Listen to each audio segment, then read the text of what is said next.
Every day I'm actually asking them. I'm like, so is today the day I get to break it? Is today the day I get to like go in there and like give you my 2 cents on how it functions? You are the industry, right? Like this is the, how did you get your foot into the door with, like you said, the Paul Gabrys of the world and working for Zbrush? Yeah. What do you do to keep on the straight and narrow when you're focusing on a project and you've got teaching and you've got live streams and all these other things? That's so cool. I love the way you phrased that. In this video, we're going to be chatting with the expert trainer for Zbrush at Maxon, Ian Robinson. Ian's got a super interesting story about how he got into the industry. We talk about how to juggle work and personal projects and how to pursue art as a professional career. Ian also has his own YouTube channel, Discord, and amazing work on ArtStation. I'll put all the links down below. But other than that, enjoy. Yeah, no, thanks so much, man. Thanks so much for giving us your time. It obviously means a lot being busy, working with Zbrush and stuff. And it's probably a good place to start is, yeah, give us your account of the summit. How did the summit go? First time hosting, man. Right? First time hosting in person. I hosted last year the digital one.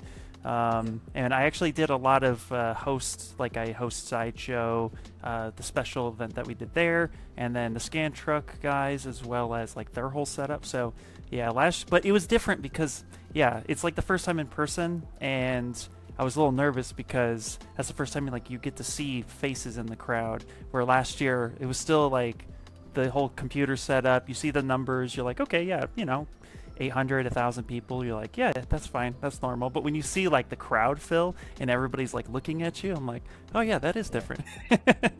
How many people did you have in the room there? We were able to fit up to 200 comfortably before people said that's too much.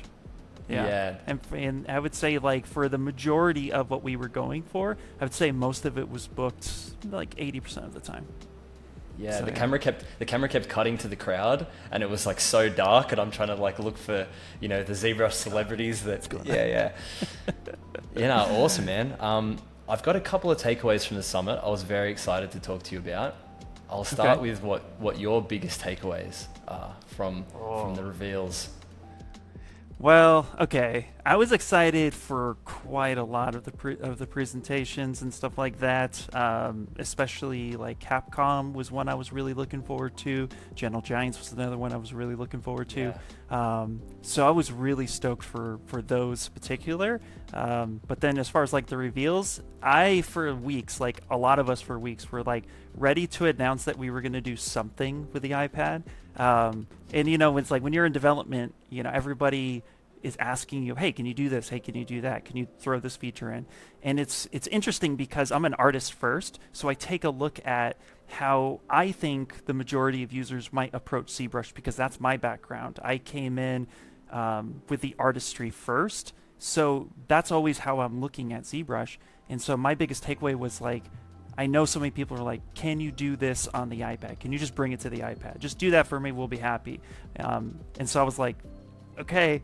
Like they would tell me this, and I'm like, okay, that's good. And then like we go into the meetings and talk about like, okay, what do we want to do? And it's like, and I still can't say much of anything about it, but my biggest takeaway from that was like, I was so ready to announce that at least we were doing it, so therefore it would give some hype on what to look forward to next year. Well, I mean, you kind of answered my question then, because that was going to be the first thing I was going to talk about was the iPad stuff. And I was like, I bet he can't say anything about it, but no, not yet. No, I think what everyone sort of is looking forward to is that ZBrush in a way has been that program, right, where it's mesh management and the way that you can optimize and all those types of things. It's somewhat of a downfall when it comes to the portable side of it, like with the nomads and things like that. Like ZBrush the little things about ZBrush that make it awesome are those things. So I think if that can port over to an iPad, it's like, I was super excited when I saw it. I was literally telling everyone, every day I'm actually asking them, I'm like, so is today the day I get to break it? Is today the day I get to like go in there and like give you my 2 cents on how it functions? They're like, not yet, it's fine. So no, I'm super excited about it, and I can't wait till we get to the point where we can announce the next step, and I can't wait for everybody to give their feedback on it, because for me, again, like I said, even at the beginning, it was like, I'm an artist first, and that's how I'm always going to approach everything I do.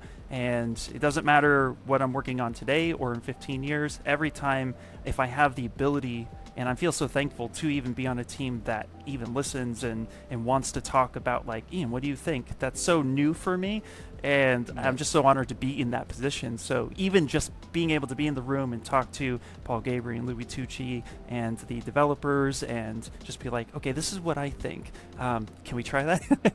So it's just cool, man. It's so amazing. It's so amazing. It's a pretty good segue, because that was what I wanted to move into. Was, you know, people always talk about, especially in, you know, games and film and VFX and stuff like that, how they get their foot in the door. They love that term, the foot in the door to the industry. Yeah. Yours isn't you are the industry, right? Like, this is the thing. So how did you get your foot into the door with, like you said, the Paul Gabriels of the world and working for Zbrush? Yeah. All right. So, well, it's a story. Yeah. So I guess hit me, dude. Time. Yeah. So, okay. Well, let me start from the beginning too, for those who may not know me at all. But so yeah, my name is Ian Robinson, lead Zbrush trainer, artist at Maxon, and training manager. And to get how I wanted to get to this point, it's really interesting. Like, I looked at, like, when I first started, I picked up Zbrush back in 2014, so almost about 9 years ago. And it was because I was always an artist. I was always like drawing in high school. I was thinking about doing animation. I graduated in 2001, and at that time you needed to go to college. At least that was my perception. You had to go to college in order to be successful in any type of industry, and no one was really pushing me to do whatever I wanted. They were just like, Ian, you just go do you, whatever, you're fine. And that was kind of a struggle because I didn't know what I wanted, and I didn't really have anybody to kind of guide me through that. So I ended up kind of going through the school of hard knocks, as we say, and my career really started back when I was like 20 years old, and I was working at Best Buy and Target, and I was kind of like, I went from Target to Best Buy, and then from there I was like, I don't know what's gonna go on. I met my my now best friend, but then but my now I met my ex-wife, but now best friend. Like, we're really it's really awesome. But I met her back in 2003, and we were working together, and then we decided to get married young. So she was like, hey, my dad has this job for you, and I was like, sure. And it was in aerospace, and that's actually where my first introduction to 3D came from, because I got into the field. I was like doing lathe and mill work, and from that point I just wasn't quite sure what it is I wanted to do in life. And again, I didn't really have any rhyme or reason. I'm what they call that hobbyist guy, where I pick up everything. So I picked up Photoshop, I picked up Cinema 4D like 13 years ago for the first time. I picked up all these random programs just because I was like searching for something. I always wanted to be creative. I became a drummer, I played in a band for a little bit, I did martial arts, I did all of these things, and I just felt like a lost individual. And it wasn't until about 10 years ago where a buddy of mine was like, he actually works for the film industry. He's a prop maker, and he was like, hey, you're looking for something, I got a program for you, it's called Zbrush. And I was like, cool, what's that? And he's like, oh, it's digital sculpting. Because we were doing 3D printing at this time, and I kept asking him, how do people make these 3D prints? And he was like, it's sculpting. And then one day he was like, dude, I got this program in Zbrush. So like many, I loaded up Zbrush, looked at it for 5 minutes, was like, what the hell is this? And I closed it. I was like, boom, forget it. And then it was a few months, and then I was playing with this program called Sculptress on the website. And this was like before Pixelogic ended up acquiring Sculptress. And from there, what was fascinating was I was like sucked into sculpting immediately with this little program. So I showed my buddy, I was like, dude, check this out. And he's like, what are you doing, man? He's like, I gave you Zbrush. I gave you like the program. It's the industry standard. And I'm like, that's cool. I don't know what that means. So he was like, let me show you a few things. So he came in, showed me a few things, and I was like blown away. I was like, dude, this is amazing. So from there, I just started tinkering, jumping on YouTube, and I did that for like 2 years, where I was just kind of like fiddling around, trying to figure it out, trying to figure out what to do. But the fact that I could take balls of clay and smash them together and make a thing was super exciting to me, because I was like, wow, there's no rules. There's no limitations. The program just lets me do what I want to do. And I'm the guy who's like, but how does that work?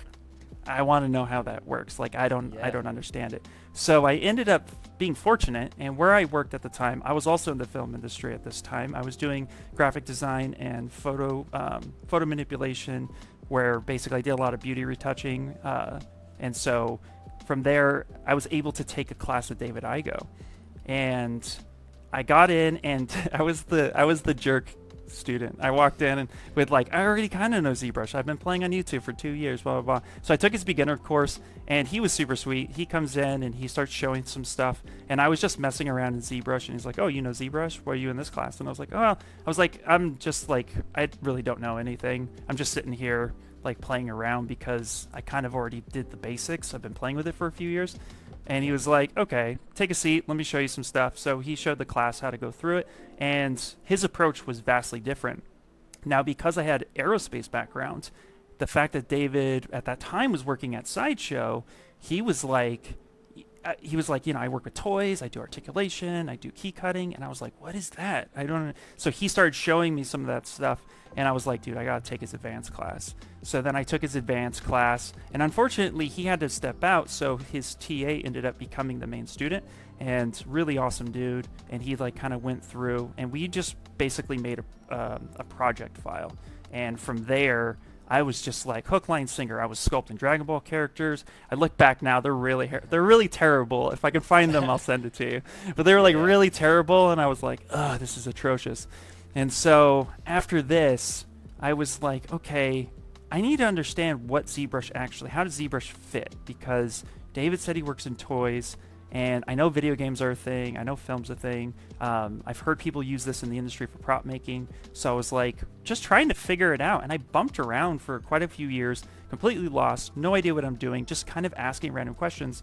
And then eventually I came across ZBrush Live. And that's when I started watching all of these different artists. And I think eventually I came across Raphael Grassetti. And I saw his work, and I was blown away by his work. I'm like, oh my God, this guy's insane. Exactly. So I was watching him, and then he was, he was working in games, and you would think at this point he was already at Sony Santa Monica with the God of War series, which I love God of War. Like going back to like the PlayStation 2 days when it first came out, I was like, yes, this game's awesome. So I was following his work, took his anatomy courses, did all that stuff, but I still felt like I didn't know what was going on. And right around my 5th year, so this is just before the pandemic, 2018-ish, I was like, you know what? I think I'm going to sign up for another class. So I started vetting these classes. And that's about the time where I found Shane Olson's 3D Character Workshop. And so I went in to his workshop, and I started bumping around, playing with some stuff. And I was just like, oh, wait. He's the Disney Infinity guy. Okay, so this is where ZBrush belongs. ZBrush belongs games, film, toys. Then I saw that people are doing jewelry, and I was like, oh my God, ZBrush is everywhere. And that was like kind of a click in my head where I was like, okay, if ZBrush is everywhere, I just need to get good at ZBrush. So I started like just really like taking Shane's course seriously. And then from that moment forward, I was like, okay, well, what do I want to do? I don't know. I eventually want to get out of the film industry where I'm at as a graphic designer. I would love to work in toys. And then the pandemic happens. And I'm just like, now, what do I do? I have no idea, you know? Yeah. And so ultimately, I decided after a few months, when everybody thought that the shutdown was going to be just a few weeks, I was like helping out a buddy of mine. We were 3D printing masks. We were doing a bunch of stuff. And then weeks turned into months. And then months started looking like it was going to be years. And so I was like, I don't know what to do at this point, but I know I need to do something. And you have unemployment coming to my doorstep, and they're telling me, you know, like, hey, you know, unemployment's a thing, but you're only going to make so much money. The bills don't stop, all that fun stuff, you know. I mean, I was somebody who was like, I'm still going to pay rent. I'm going to do all this.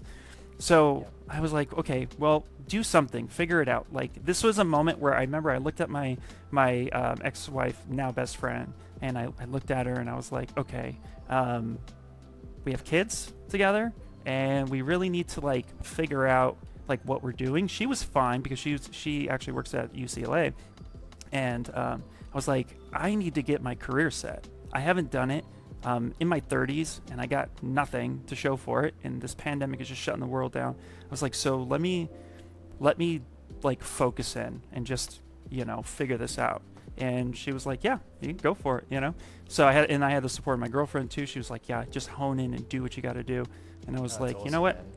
let's go. So I just sat there and I started live streaming my art journey for 8 hours a day, Monday through Friday. I was like, I need a job, even if I'm not getting quote paid. I need the job. So I opened up Twitch, and it was actually IR Sculptor, my original one. And then I just started live streaming, and I just started doing it, and people started like finding my channel, and they're like, what are you doing? And I was like, well, I'm just an artist trying to make it. And this whole time I was learning ZBrush, I had more and more questions about what it is ZBrush actually, like how it functioned, what it did, all that good stuff. And so I was like, I really need to kind of hone in and like figure it out. So I was like really creative. I found the auto notes. I preach this all the time. The auto notes, press and hold controller command, tells you everything about ZBrush when you hover over feature. Yeah. I found that. And I was watching Ask ZBrush videos, and I found that thing, and I was like, yes. And so I kept trying to improve every day, and every piece was a piece I was like, I'm going to get better and better. I'm going to make this better. I thought all of the master experts were like 100% new ZBrush through and through. And it was about a year of live streaming where a friend of mine was like, dude, you should like start teaching ZBrush. And I was like, nah, my art's not that good. I don't think I have what it takes to get on there. And she was like, you may want to consider that. She's like, tell you what, you should go ahead and like apply for ZBrush Live. And I was like, I thought you had to get invited to that. She's like, no, you can apply. So I was like, okay, whatever. So I think this is like it's still like the end of 2020. So I applied to ZBrush Live, and they accepted me. Like, we had a couple conversations. They looked at my portfolio. They're like, what do you want to do? And I'm like, I love teaching ZBrush. I love like going through it. Here's my streams. Here's what I do. And they were like, yeah, they were like, oh, come on in. So then they accepted me on ZBrush Live, and then the community just took to me. And then I started like meeting new artists and artists that I looked up to for a while. And I started talking to Shane Olson more, and he's like, dude, just keep going, keep pushing. Like, you're gonna, if you can teach it, then that's really gonna help you. And that's the direction I decided to take, because I feel like art is a life journey, and that's something that you're never going to stop learning or improving. And I know, like, there's so many changes happening right now in the industries ahead. But for me, as an artist, I want to know exactly how to always improve myself, and I want to take those steps to do it, because for me, that's what excites me. That's what, gives me passion and joy, is to really like push myself, push my boundary, whether it's anatomy knowledge or sculpting knowledge. And so I kept pushing that. And then the acquisition of Pixelogic came at the end of 2021. No, yeah, about there. Yeah, it's all kind of a blur, a little bit. The timeline's adding up. Yeah. So then the acquisition came, and I was doing the ZBrush Live, and then they were like, of course, I was in the community with so many people when they announced it, and everybody was freaking out, and I was like, okay, well, of course, okay, well, I believe ZBrush is still a great product, and, if they start charging for it, I was like, yeah, I'll pay. That's fine. Let's go. And then a month after that acquisition, I got a message in the ZBrush Live community because we have the Slack channel where there's all these artists that do ZBrush Live, and they were like, hey, we're looking for another ZBrush trainer. And I was, at this point, I kind of skipped over some stuff, but at this point, I had started working at Funko, like in early 2021. I was working at Funko, and I was really excited because I just ended up freelancing a ton of stuff through the pandemic, and a lot of that is a blur, but I did stuff with like Coach.com, some random odd jobs, and then Funko picked me up. So I was kind of like just finding my way, gaining the experience, and just really just hammering down on learning ZBrush as best I could. And so back to the acquisition, they come through, the acquisition's in, and I apply for it. And after I applied for it, I had an interview, which took like another month and a half. Interview came, and I was like, cool. And I was still at Funko, so I ended up forgetting about the job altogether until I got an email, and it was from Paul Gabry. And I had never really spoken to him. That's the funny part. Like, I'd never really spoken to him. I like message in chat, like, yo, Paul, what's happening? And he's always done the respectful, hey, what's happening? But he didn't really know. I mean, he didn't really know me, and I didn't expect it to either, I figured nobody really knew who I was, so I was just like, so I get this email, and I'm like, oh, Paul Gabriel's emailing me, and he's like, hey, I want to set up an interview with you. And I was like, okay, great. So I was so nervous because I'm like, oh man, it's Paul Gabriel, he wants to talk to me.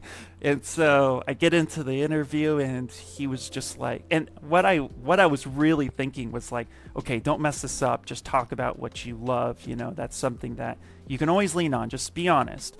And so Paul's like asking me these typical questions, and he had my portfolio, he had some of my knowledge, and I thought, okay, this is where the rubber meets the road, and this is where he's going to say, yeah, better luck next time, or like, you know, yeah, that kind of thing. I figured, okay, this is going to be that moment where you realize you're not as good as you think, and you've been trying so hard, and you're just going to get door stopped. And yeah, he ended up telling me, he was like, okay, I'm talking to a few other people, and I'll get back to you. And I was like, okay, that's great. Thank you very much. I appreciate that. And then he was like, oh, wait, real quick. He was like, why do you want this job? And I just like melted. And I was like, dude, I love Zbrush. Zbrush literally changed my life. I don't know what it is my plan or my future has, but I love making toys. Zbrush is the catalyst that helps me create my envisions, helps me create my ideas. And, you know, as an artist and somebody who just has kind of felt lost all through his life, this is like a place where I feel like I connect, and this is a place where I feel like I really belong. So I want to better myself as an artist, as a person, and if I have the 1% chance to help pass knowledge down and to learn at the same time, that's what I want to do. That's where I want to be, and I think I could be a really good asset. Something like that. Yeah.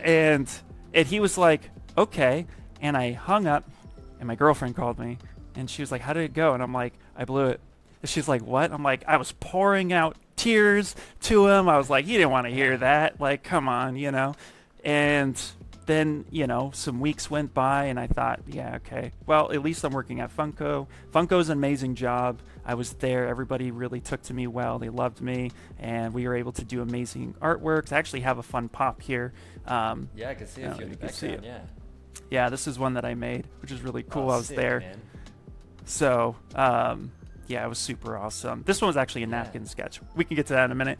But Love ultimately, so ultimately, it got to the point where I forgot about it, and then he ended up Slack messaging me through the ZBrush Live stuff, and he was like, hey, Ian, you got time to talk? And I was like, sure. And then he was like, hey, you know, just wanted to check in, see how you're doing. Also, too, hey, do you have a model I can borrow from you?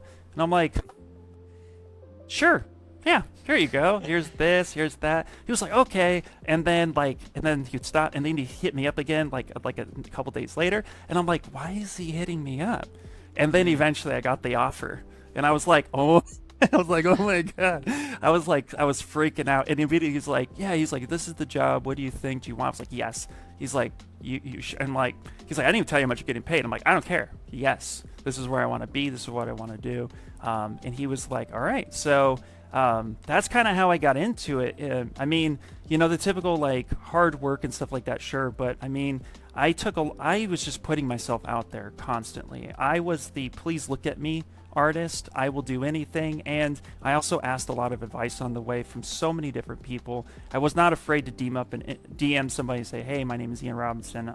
I am this person. Would love to work with you, or would love to do something, you know. And anytime I got rejected, I was like, okay, what about my portfolio did you not like? Or is there something? And I got fortunate that there were a few people that told me what they did and didn't like about my portfolio. And I just kept putting myself out there. It was like constantly, probably the most annoying anybody could be. I was like, here you go, do it. And yeah, that actually led me here. But this was always my goal. I was always wanting to be here. So this is where I was pushing, especially once I discovered that you could do what Paul Gabriel and Louis Tucci and everybody else does for a career. So that's awesome, dude. It's really good recap. I didn't know half of that stuff. So even for me personally, I think that's really good recap. I think there's so many good takeaways there. Messaging people, not feeling like there needs to be a wall up to reach out to people, and then asking for feedback and things like that. I found that myself as well, even with reaching out to you and speaking to other people and trying to get feedback from pros. It's a way that you can improve yourself. I feel like you're just going to be throwing stuff at the wall and seeing what sticks otherwise. But if you can shortcut it so much if you can just get that little bit forward, which is what you did, and look where you are now. Yeah, no, 100% agree with you. I feel like that's the biggest thing that is hard for us as artists to do, is to put yourself out there, because you spend all this time and energy and effort into a thing, and what you are afraid of is you'll post it and somebody will say you suck, and nobody has time for that. Nobody wants to hear that. Like, I'm always a big fan of the cookie critique. I don't know if that's the correct word, but it's like, you know, look at the art piece. What do you like about the art piece? What do you have that's constructive criticism? And then end on something that's nice. That's the way I learned how to teach martial arts, and that's how I learned how to play the drums.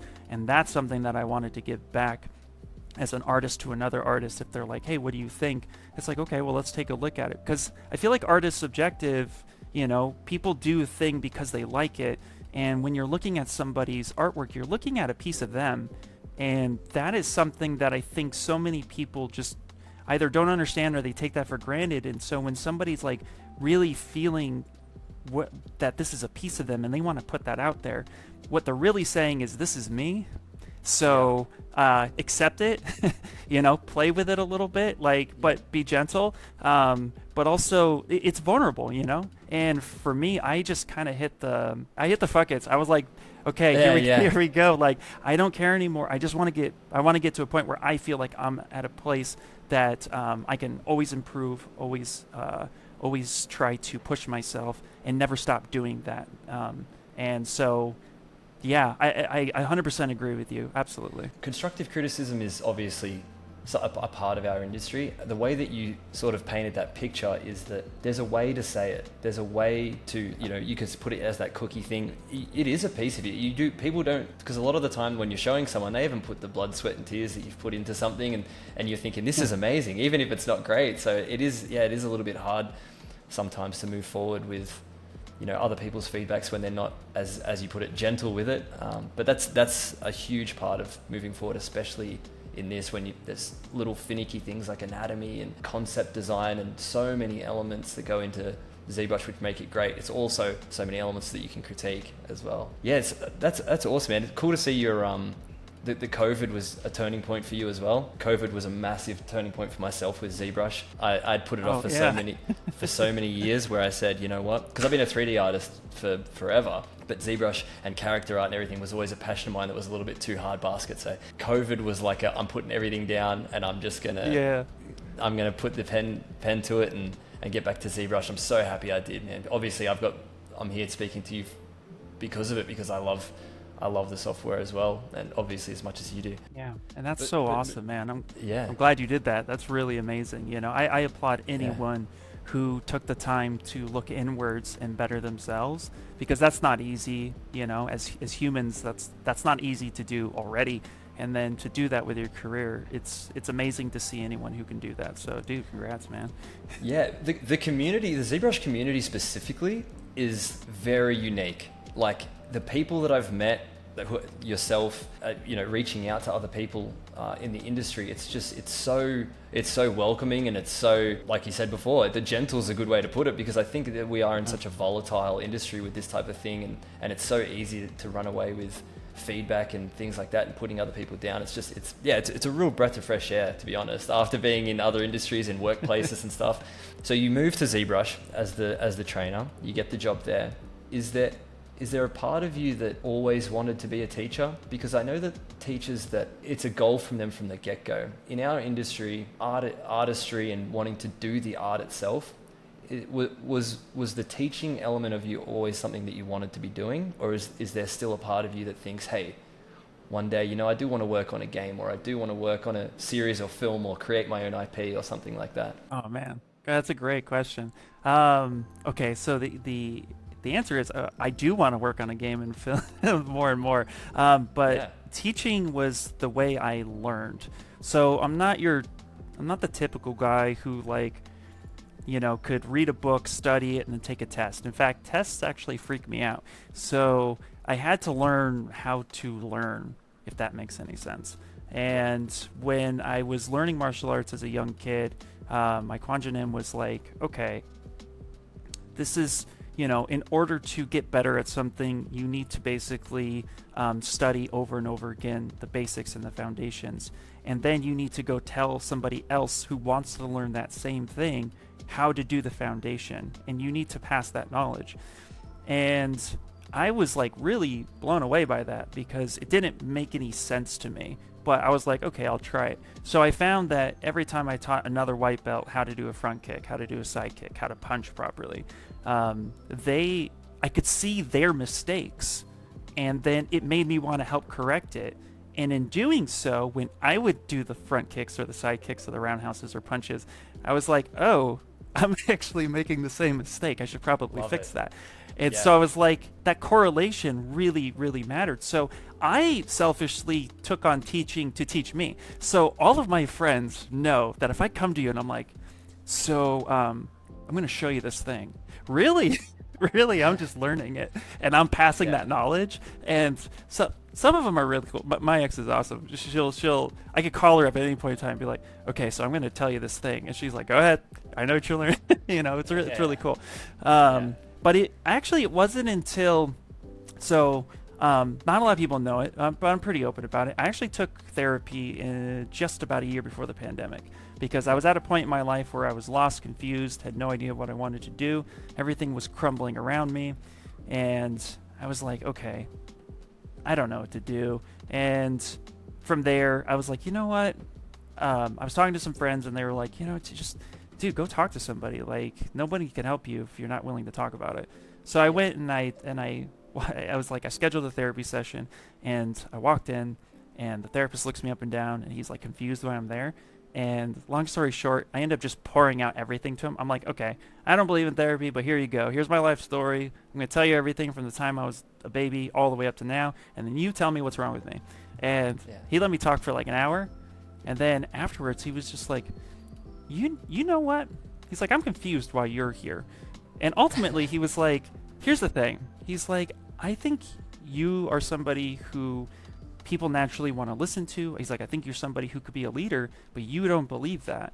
So why don't you find something that you think you can own yourself? It doesn't have to be anything big. You could be an actor, or you could be an artist, or you could be anything. And I'm like, well, I am an artist. He's like, yeah, I know. That's why I said it. And I was like, okay, cool. He was like, so he's like, just go own it and just believe in yourself. He's like, if you do nothing, just believe in yourself. And I was like, okay. So I'm driving home and I'm just thinking about the session, and then the teaching aspect came in, and I was like, wow, I've always taught everything I've learned to someone else. Maybe that's something I can do. And so I applied that in my live streams when I was trying to get better at ZBrush. But when people would come in, I'd be like, ask me a question. I'll teach you anything. I'll show you something. Yeah. And so I leaned into it. And then I watched Shane Olson do it. And I watched, David Igo do it. And I'm like, wow, they're great artists and they're teachers.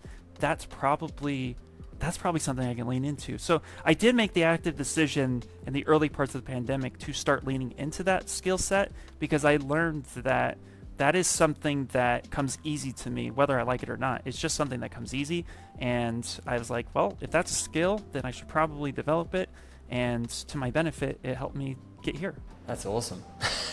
There's so much. I'm learning so much about you myself. I didn't even know.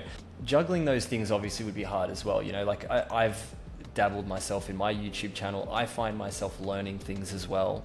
When you make a video, you're like, I'm going to teach someone how I'm doing something, and then before you know it, you're teaching yourself something, or you need to go back and read it, or you're almost like holding yourself accountable in a weird way. Like you're keeping tabs on yourself in as far as when you teach something, you're like, oh, true. I just realized that myself. But the juggling of the two things, I think, is a really unique trait. A lot of the artists, the YouTube world is a really cool platform for anyone to get a mic and a camera and get on there and start streaming your stuff. And I think 5 years ago, I love deep diving in their old videos on YouTube, and you started your first live stream 5 years ago, and I actually saw it had been played, and I was like, I've been back here since 5 years ago, which is really cool. The skill set that I think is really cool is being able to juggle being an artist and being a teacher, because I do think that being a teacher is a really, like, it's a skill set in its own. It's like when people say a concept artist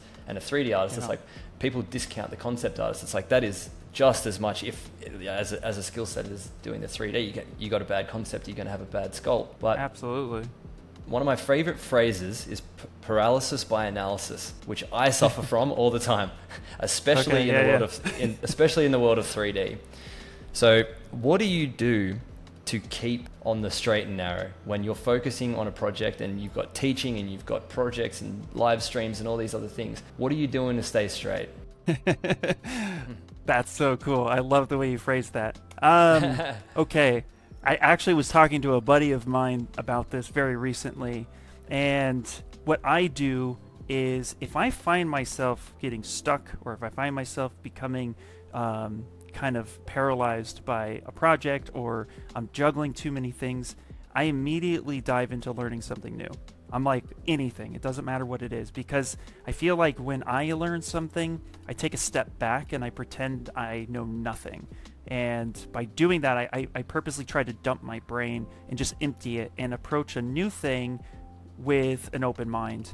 And by doing that, I find that I get new insight and new approaches, and I'll apply that to when I want to go back to that project. Or sometimes, I mean, I have live streams going on behind all the time. I love watching other artists work because I feel like they are always finding unique ways to themselves and in their style on how they actually want to come and apply a thing. So I'll have Palpovich in the background, Ashley Adams in the background, Grissetti's old stuff in the background. I'll go in and I'll analyze my own stuff sometimes, which is really hard to do.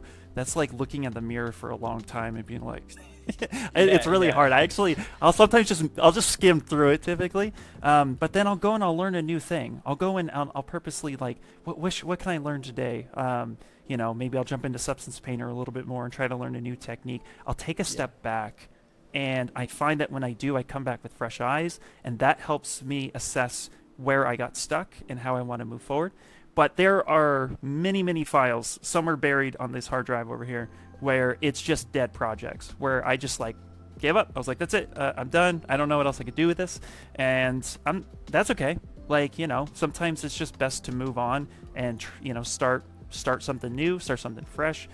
It just depends on why you're stopping. Like, if you're stopping because you're frustrated and you don't know what to do anymore and you're kind of like done, well, maybe then like reach out to a friend or somebody you trust, be like, hey, I'm kind of stuck, can you take a look at my work? What would you do? What do you think?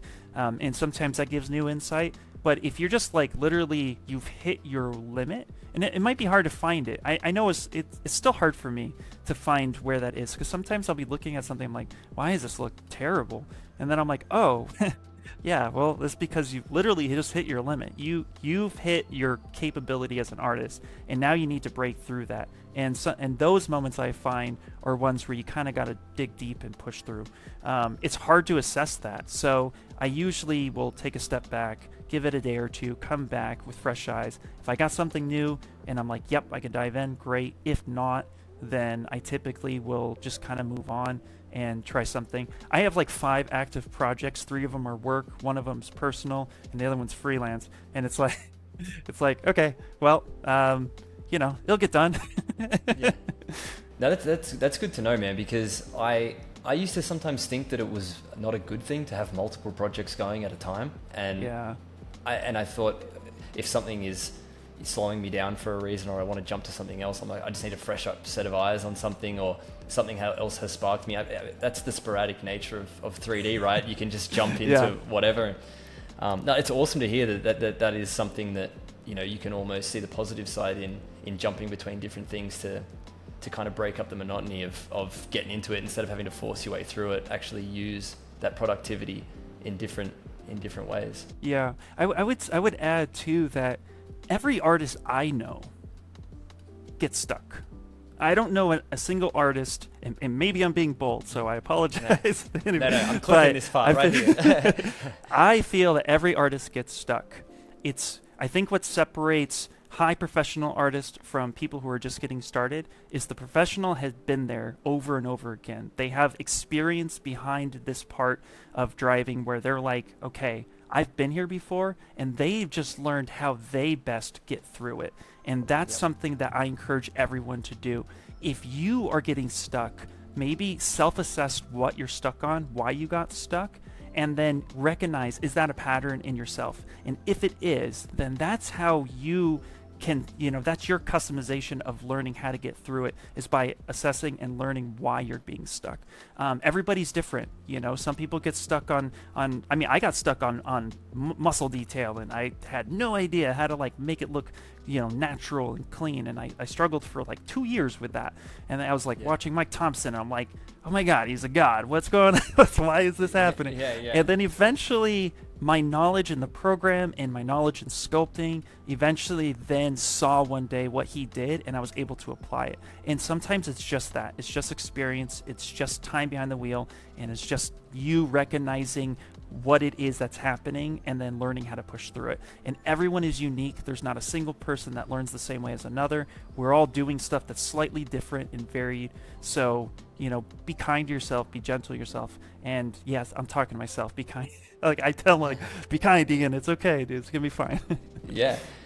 Well, I mean, having said that as well, like work ethic in this space is important. Like you don't want to be too harsh on yourself, but you do want to have some sort of, come on, like you got to put in the work to be able to, reap what you sow, sort of thing. Someone said to me once, this was from a video game, this was when I was back in college, from a game artist who said, you get 3. There's a triangle. You can either play games, make games, or have a life, and you can only pick 2. I don't know if I subscribe to that, because I think there's somewhat of a balance like that you want to be able to have, where if you're making the art of this thing, the reason that you got into this obviously is because you have some sort of passion to it. Do you see any truth to that? Hit me. I play video games. Yeah, no. So, well, yeah.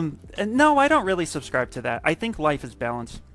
I think that the more you experience life, your art improves. I think there is a fine window of how long you deviate from art.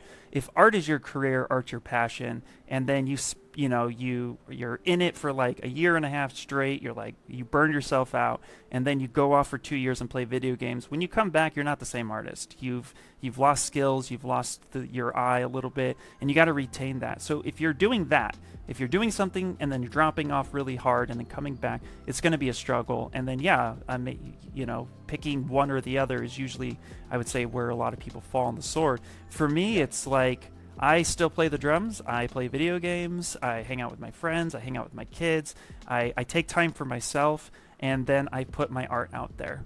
It's easier in some respect, I would say, to be a professional artist working in the industry, making art 8 hours a day, because then I can go home and make those other times. When I was really pushing to be in the career, I did not really, I kind of subscribed to that. I didn't really go too hard, but there was times where I was like, dude, I'm getting burnt out. So I started playing a game once in a while. I picked a day, I picked a couple hours on a Saturday, and I ended up playing Call of Duty with my friends, or Street Fighter. And then I was like, okay, cool, I got that out of my system. I'm not trying to become a professional gamer and a professional artist and enjoy my life. You know what I mean? I feel like that's really hard. So I just feel like it's balance. It's just, you got to figure out what that balance is for you. Everyone's different. For me, I got to the point in my career where I need to take days and improve my art, but then I need to take days and walk away and express myself in other avenues. And I feel like the more you balance, the more you kind of go out and experience life, that actually improves your art, because artists have a unique eye in the way we see the world. I forget who said it. I want to say it was Da Vinci, but my traditional sculptor, John Brown, he actually, I'm going to paraphrase because I'm going to butcher it, so I'm so sorry. But That's basically, cool. it was artists basically see the world exaggerated. We don't see the same thing a normal quote person will do. A normal person will take a look at a human head and they'll be like, yeah, it's a head, it's a person, boom. But when an artist looks at a head, you're seeing the shapes, you're seeing the plane changes, you're seeing the way the light is hitting the person and how it falls off. You view the world differently as an artist, and because of that, your eye's already slightly more unique to you and interesting to you. So the way you're viewing the world is slightly different than a non-artist, and it's, that's something to lean into. And if you are somebody who can see the world in, like, you can't, like, there's a helmet behind the camera that my motorcycle helmet, and I can just look at the different planes and the way it cuts and angles, and it's so fascinating. I actually I do this thing. I asked another friend of mine. I was like, do you do this where you'll be talking to somebody? Actually, I said this during the summit too. It's like when you're talking to somebody and you get lost in their features because you've tuned them out because their face is so interesting, and it's like, I swear I'm not being creepy, but it's just because, like, again, we kind of see the world a little bit different than the majority, and that's what makes an artist unique and special, and that's why we could do what we do. So yeah, that's yeah. Sorry, I kind of lost myself there, but hopefully that made sense. No, only until the very end there, I was like, I know exactly what you're talking about, because I remember when I first started doing 3D, I saw topology everywhere. Like I saw the ways that things should be. Like if I was to model this, you see bricks on a wall, and like they're like hitting it incorrectly and stuff, and I'm like, I need to retopologize this. It's not right. I need to retopologize this brick wall. There's this painting down Cahuenga in Hollywood. I pass it every day, and it's this lady's face, and they did like triangle wireframe, but it's a beautiful painting. But the in me, I'm like, that topology's not good. We should fix that. Yeah. No, I love it, man. Well, speaking of topology, thinking of the future. So if you could crystal ball this, right? 5 years from now. Right now we've got scans. Everything's kind of moving in the direction of, real-time scans, all these types of things. Where does ZBrush sit in the pipeline in 5 years? If you just a guess. Just a guess. Well, ZBrush is a tool designed by artists for artists. So ZBrush sits where the pipeline accepts it. For right now, most pipelines I'm familiar with and have worked with, ZBrush is first in the pipeline. In concept art, ZBrush is there. You got Photoshop, you have Corel, and you got ZBrush, and you have all these other programs that are there. I've seen artists do concept art in Blender. They're all there. It's where does that artist fit in that pipeline with the tools that they have at their tool set. And I think in 5 years, I don't see a whole lot changing unless technology changes really, really drastically. But, ultimately, the studios I've talked to, the pipelines I see and interact with and try to help polish up when someone asks, like, what do you think? How does this work? ZBrush is freedom for any artist. That's what got ZBrush its start in the first place. ZBrush flipped the script on gaming, because before gaming, before ZBrush entered gaming, gaming was about building the topology from the ground up, box model your character, and then you start doing your texture painting, and then you got these kind of blocky, boxy things. And for the first time when ZBrush entered the scene, ZBrush basically said, you know what? Forget the block out, forget that box modeling approach. Why don't you focus on making your character, your art, your environment, whatever you want to make, you focus on that, and then we'll worry about topology later. And that really flipped the script, and that caused industries to pivot and change.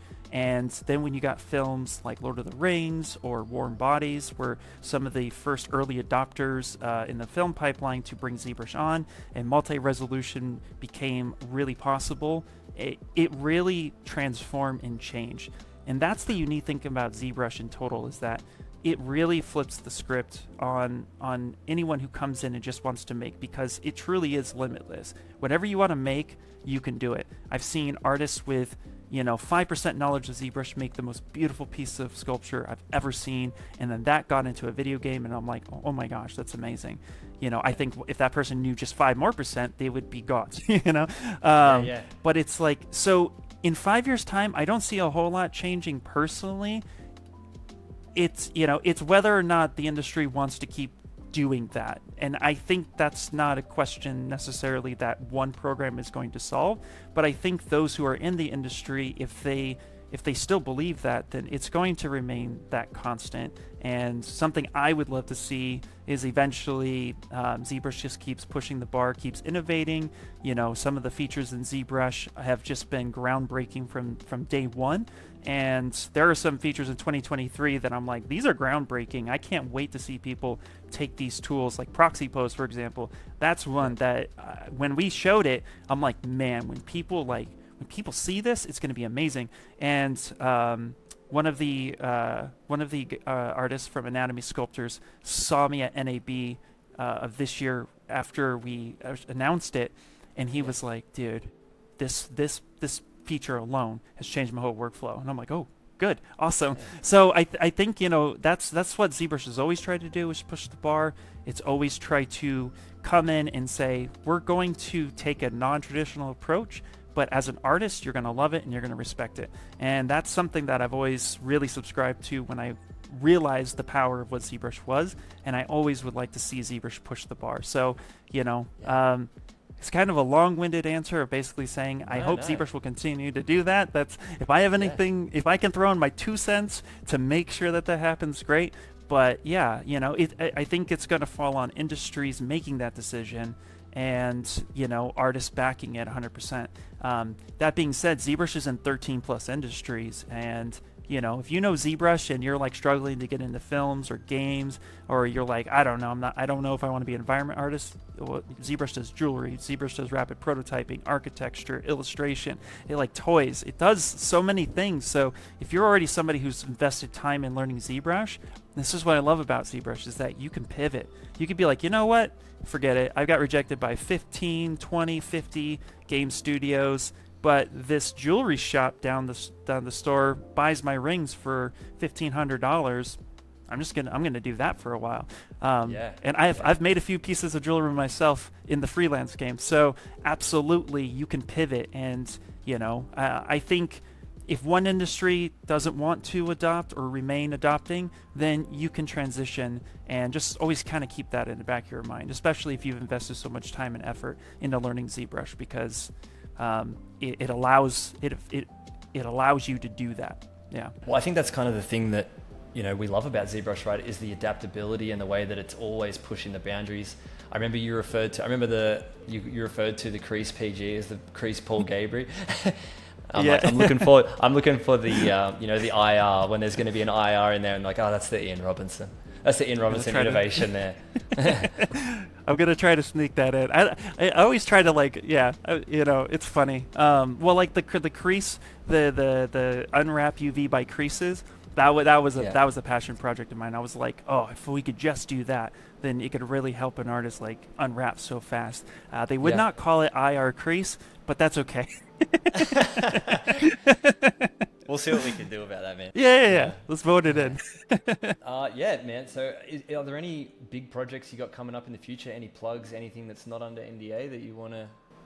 Well, the biggest one that I was actually able to do this year, and I was so proud of it, was I actually got to do a job for Blink-182, which is a huge band that I love so much. I've loved them forever. And just quickly, I've got in my note here at the very, very start, I've got Blink-182, because I wanted to talk to you about the new album this week. But yeah, we can. Sorry, continue. Yeah. No. So that is one that I could talk about that I really loved. That was such a fun project. Right now, everything else is unfortunately under NDA wrap. Sure, yeah. But some of the stuff that I am excited about is that, you know, I'm able to help connect some pipelines, and there are some things that we're playing with at work that we really want to showcase how powerful the tools are. And, you know, I've started really diving into Cinema 4D and Redshift, because, you know, part of my job is connecting those tools. And it's been really fun, you know, picking up a new render engine, you know, I played with Cinema 4D, like I said, like 12 years ago at some point, and it just didn't take to me.